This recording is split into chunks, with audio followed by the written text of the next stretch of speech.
Okay, so get ready because today we're diving deep into the south of France. But we're not talking about, the Eiffel Tower or anything like that. We're tackling a linguistic mystery today. Provençal, is it like a dialect?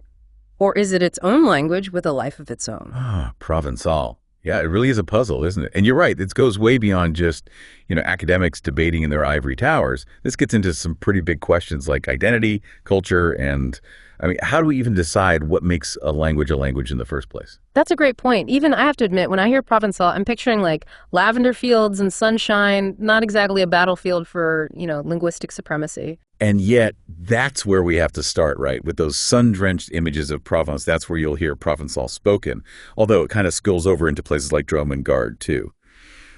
And here's the thing, even figuring out where it's spoken is surprisingly tricky. Even Merriam-Webster, the dictionary people, they use Provençal and Occitan kind of interchangeably sometimes. It's almost like they're giving us a little clue about how complicated this is all going to get.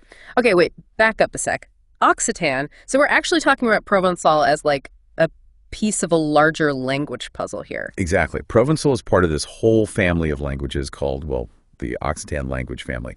It covers a huge area across southern France, a region that's always had its own unique history and culture compared to, the north. This is already getting interesting. I'm starting to see how confusing this can all get. So is Provençal like a regional accent then? Or is it different enough to be considered its own language? Well, that's the million-dollar question, isn't it? And it's one that even official groups like the Regional Council of Provence can't seem to agree on. One minute they'll call it a dialect, the next minute it's a distinct language. It often depends on, let's just say the political climate at the time. Wow, that's a lot of pressure for one language to carry around. It seems like there's this real need to pin down exactly what Provençal is and where it fits in. But before we get too deep into, the modern day debate, you mentioned something earlier about troubadours. Now that sounds way more romantic than arguing over definitions. It does, doesn't it? But honestly, those troubadours are a huge part of why this whole debate even matters today. You see, back in the medieval period, Provençal was the language of art and love and poetry in this whole region. Imagine those musicians going around singing their songs in Provençal, not French. What we think of as French now, what linguists would call Old French, that was mostly stuck up north back then. So French, like what we learn in school, wasn't always the big language in France. That changes how I picture French history. It reminds us that languages have these fascinating stories, and they're often tied up with things like who's in charge and how cultures change over time. And for Provençal, that history, that prestige, it still matters to people today. It's a big part of why people are so passionate about this whole debate. Okay, I'm starting to understand why this is about way more than grammar. But at the risk of sounding totally clueless here, how do we even go about defining what makes a language a language? Like, is there a rule book somewhere? There kind of is. Well, sort of. It's not exactly light reading, but there's this organization, the International Organization for Standardization, ISO for short, and they actually have a system for classifying all the world's languages. And back in 2007, they made a pretty big decision that really shook things up in the world of Provençal. They got rid of all the separate codes for the different types of Occitan, even Provençal, and just put them all under one big umbrella, Occitan. So was that it? Did that just end the debate? Was Provençal officially downgraded to just a dialect? Officially, according to the ISO. Yeah. Yeah, I guess you could say that. But the thing is, language isn't just some static thing, right? It's alive, it changes, it evolves alongside the people who are actually speaking it. The ISO, it's important, but it doesn't tell the whole story. It'd be like saying all oak trees are exactly the same. Sure, they're all oaks, but there's so much variation, different types, different shapes, different personalities almost. And I'm guessing Provençal has its own little quirks, its own personality. Oh, absolutely. In fact, why don't we delve into some of those now? Okay, so if Provençal is like our own special kind of oak tree in this giant forest of languages, what makes it stand out? What are its like defining characteristics, the things that make it different, even from other Occitan languages? Well, one interesting place to start is with those little words we use all the time but don't really think about much, definite articles like the. In Provençal, you often see lu for the masculine singular instead of lo, which you'd find in other Occitan varieties. It seems like a small thing, but it actually points to some pretty big differences in their grammar. It's amazing how these little details can be so revealing. What else can you tell us about what makes Provençal unique? Well, there's this interesting thing with Provençal nouns and adjectives where they tend to drop those Latin masculine endings that you often see in other Romance languages, Okay. but they keep a final E. It makes them pretty different, even from their Italian neighbors who, well, they did things a little differently. Okay, now I need an example. Give me a Provençal phrase that shows this off, that brings it to life. Okay, so picture this. You're wandering through a beautiful Provençal village, right? And you see this amazing house, and you just have to say something about it. You might say, "Le bel hostel." Hostel means house. You can see it has that distinctive O at the end. Yeah. Pure Provençal. Le beau osta. I love it. Okay, that is one beautiful house and one clear linguistic distinction. So we've got different articles, different word endings. It really does seem like Provençal checks all the boxes for being its own language, but something tells me this is about more than just checking boxes. You're right. It's about way more than that. It's about how people connect with their language, Yeah. how it becomes a part of their identity, their culture. This push to have Provençal recognized as its own language, it's really about pride. It's about wanting to protect something that goes way back. Totally. It reminds me of how some people, even today, they're so connected to their regional dialects. Even if it's not officially its own language, it's about belonging. It's about being part of something bigger than yourself. Exactly. And just like how within, quote unquote standard languages, you get all these regional differences. Well, Provençal has that too. It's like this amazing tapestry with all these different threads, each one with its own little details and textures. Hold on, more variations. So we have Provençal, which might be its own language, and then within Provençal, there are even more distinctions. I thought we were zooming in, but it feels like we just discovered a whole new world. Think of it like a family tree, right? Provençal is a branch, and that branch has all these smaller branches, all these fascinating subdialects. Like you've got Rhodanink spoken around the Rhone River, Maritime along the Mediterranean, Nizard in Nice, and Gavoth in the Alps. And that's just to name a few. Wow, I'm going to need like a flowchart and a map to keep track of all this. But you said just to name a few, so I got to ask, is there one subdialect that's particularly interesting or unique? There is one that's particularly close to my heart, though it's sadly almost gone now. It's called Schwadit, and it was spoken by the Jewish community around Avignon. It's really a reminder that languages, they're tied to history. Whatever happens in the world, it happens to languages too. What happened? What caused it to decline? Well, as Jewish communities gained more freedom and integrated more into French society, Schwadit just kind of faded away. Sadly, it's something we see a lot. Languages evolving alongside their communities. Sometimes they flourish, and sometimes they face these huge challenges that threaten their very existence.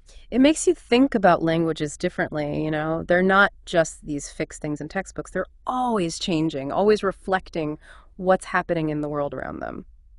Speaking of change, we've talked about how Provençal sounds, but what about writing? How do you capture this linguistic tapestry on paper? Ah, well, that's where things get extra interesting.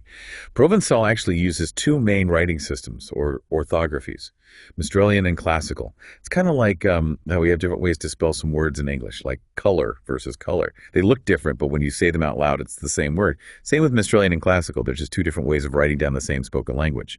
Okay, two different spellings I can handle, as long as I don't need to learn a whole new alphabet or something. So what are the main differences between these two systems? How do you know when to use which one? Well, the main differences you'll see are in the articles and those noun and adjective endings we talked about earlier. For example, remember how Provençal uses lu for the in the masculine singular. In classical Provençal, you'd write lo instead. Same idea, different spelling. Or like feminine noun endings might be O in Mistralian, but A in classical. So it's really about choice then, like choosing between color and color, two ways of expressing the same idea, each with its own little stylistic preference, but it's still Provençal at its core, right? Exactly. It just shows how rich and nuanced this language is, that it can be expressed in these different ways, each with their own history and their own group of dedicated users. And speaking of history, we've covered a lot of linguistic ground here, but I think we'd be doing a disservice if we didn't talk about the impact Provençal has had on the world. Like, what about its literature? What with its troubadour roots? I'm picturing something romantic, lyrical, full of passion. You're not wrong. Provençal literature is incredible, a real hidden gem. And you can't talk Provençal literature without talking about Frédéric Mistral. He was a poet, a champion for the language. Even won the Nobel Prize in Literature back in 1904. A Nobel Prize winner. That's amazing. What made his work so special? What should our listeners know about him? Mistral, he was a leading figure in what was called the Félibrige movement. It was this whole literary revival in the 19th century that really wanted to bring Provençal language and culture back into the spotlight. His most famous work is called Mireio, this beautiful epic poem that really captures the essence of Provence, the landscape, the people, the heart and soul of it all. It sounds like he was so important in making sure Provençal didn't just fade away, that it was able to keep going as a language of literature and art. Are there any other writers you would recommend our listeners check out to get a real taste of Provençal literature? Oh, absolutely. The Provençal literary scene, thankfully, didn't end with Mistral. In the 20th century, you had writers like Joseph Darboux, Baptiste de Bonnet, Valère Bernard, all making incredible work. And more recently, there's Robert Laffont, Pierre Pesmes, Claude Barsotti, Max-Philippe Delavoué, Philippe Gardy, Florian Vernet, Daniel Julien, Georgy Gros, Sergi Beck, Bernard Guilly. It's amazing. All these unique voices adding to this rich tapestry of Provençal literature. Wow, that's quite the list. My to-read pile just got a whole lot bigger. But all of these writers, from the famous Mistral to those who might be new discoveries for our listeners, they really speak to how powerful Provençal is, don't they? It's more than just a collection of words. It's a way to share stories, emotions, a whole way of life. Absolutely. Yeah. And it's a real testament to the community of people who continue to use it to keep it alive through their writing, their music, even just their everyday conversations. It's been quite the journey today, hasn't it? We started with this seemingly simple question: dialect or language? And look where we are now, this whole world of linguistic details and historical shifts and cultural pride. So where do we go from here? That's the best part about these deep dives, right? It's not always about finding the answers, but about coming up with new questions, new avenues to explore. I love that. So to our listener, we'll leave you with this thought. Go experience Provençal for yourselves. Listen to how it sounds, maybe learn a phrase or two, dive into the works of Mistral and those other amazing writers we talked about. Let their words transport you. And the next time you see those beautiful pictures of lavender fields, remember that there's a whole other kind of beauty to be found in the language that bloomed alongside them. That's a beautiful way to put it. Thanks for joining us on this deep dive into the heart of Provençal. Until next time. It really makes you think about all those other languages out there, right? The ones facing these same questions about, like, identity and official recognition. What do you think the future holds for Provençal? Can it hold on to that unique voice? Or will those lines get blurry, as the world gets smaller and smaller? It's a tough question. There are no easy answers, not for Provençal, not for any language facing those pressures. But I think, honestly, what we've talked about today gives me hope. That passion, that desire to keep these stories and poems and everyday sayings alive, that's powerful. It really is. And it makes me wonder, what can we do, as listeners, as people who care about language? How can we help? Because it's bigger than just, keeping words from disappearing from a dictionary. It's about a whole culture, a whole way of life. Absolutely. When we engage with language like Provençal, even if it's just reading a poem, listening to a song, learning a couple of phrases, it all makes a difference. We become part of keeping those traditions alive. I love that. So, to everyone listening, here's our challenge to you. Go experience Provençal. Listen to it, really hear its rhythms, maybe even try to learn a little bit, and definitely check out the writers we've mentioned. Let their words transport you. And next time you see those lavender fields, those picture-perfect images, remember, there's a whole other kind of beauty to discover in the language that's always been right there alongside them. Beautifully said. Thanks for joining us on this deep dive into the heart of Provençal. Until next time.